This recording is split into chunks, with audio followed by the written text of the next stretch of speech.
Mày luôn hầu nha ha. Có không à chú ạ? Không thiếu mày sản đấy. Mày đi bộ quay á. Liu à. Gì hay à? Thôi chuyện đấy à?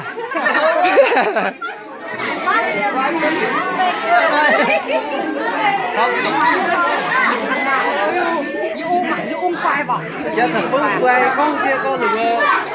Chờ hơi nhủ hàng đó.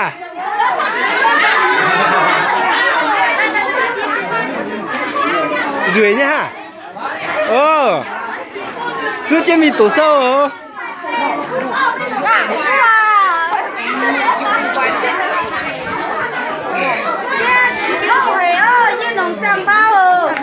Sao đó chú bây giờ?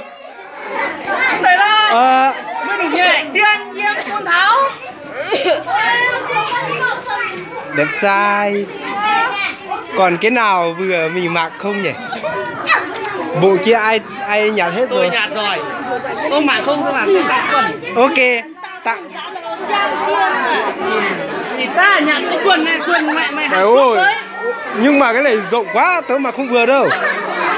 Ôi cái này ví dụ như mà đi mua không phải mấy trăm đâu mà. Cái này cái loại xịn đấy, nhưng mà cái này to quá. Gì là sao mà nhắn vậy chẳng nhận chịu à?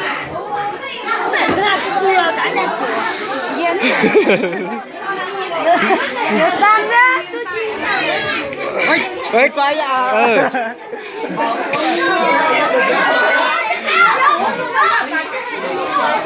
Chú nhét nữa.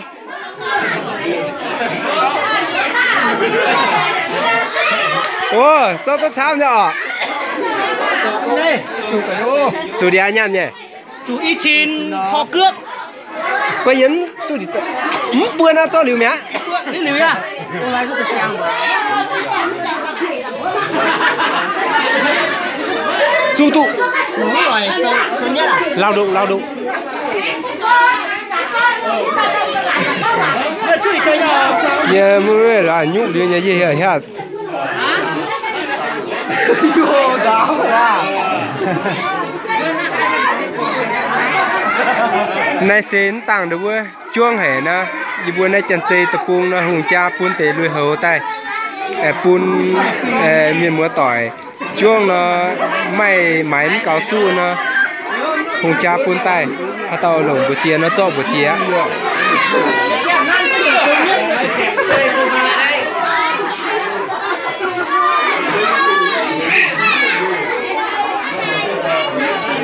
Chú bị sao vậy? Lại cho nó điều gì đâu hổ hổ.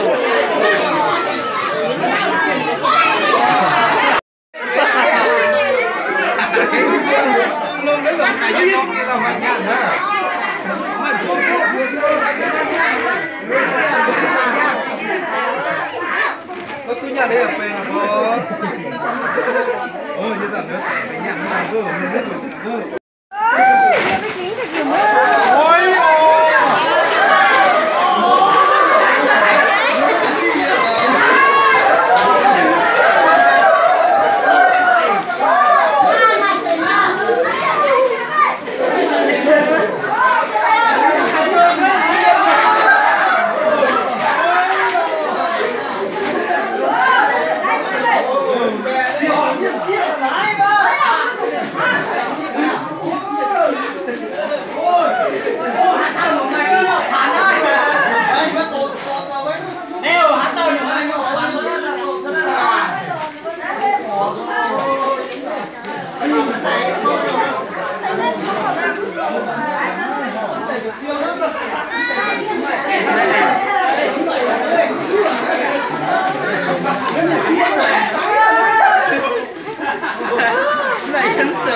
Bên này tại tụi Việt xía nhé, tụi Việt xía nhé, tụi Việt xía nhé.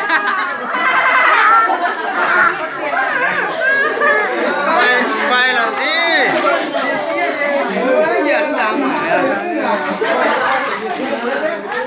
Má tiền có giờ mày luôn Thái Việt xía nhé.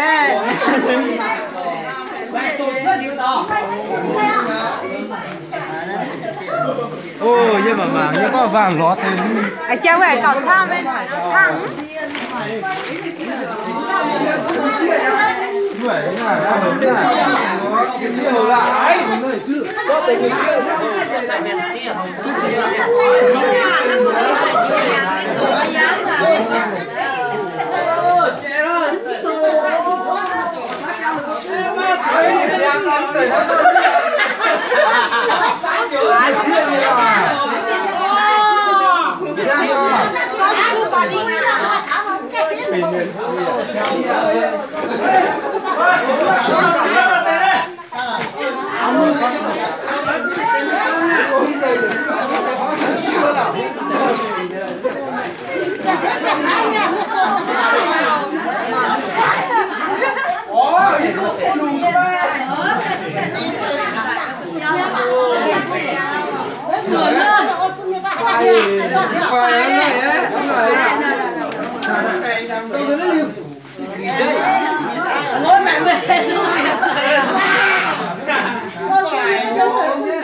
vào tới ra chưa vào tới ra nè nè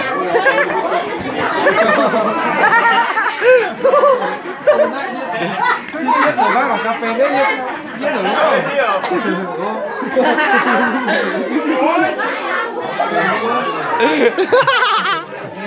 ôi trời con tôm vào nè bé tôi ôi các bạn chọn không tóm nào chọn là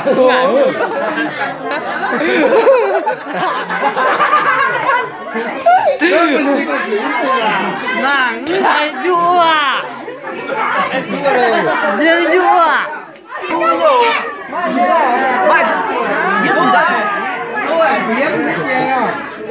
bạn biết gì đấy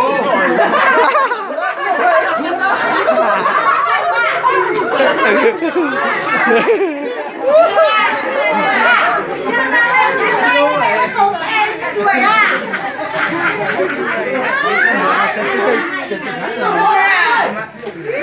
chú này có lo tay chom tay chú chứ ơi dưới nhá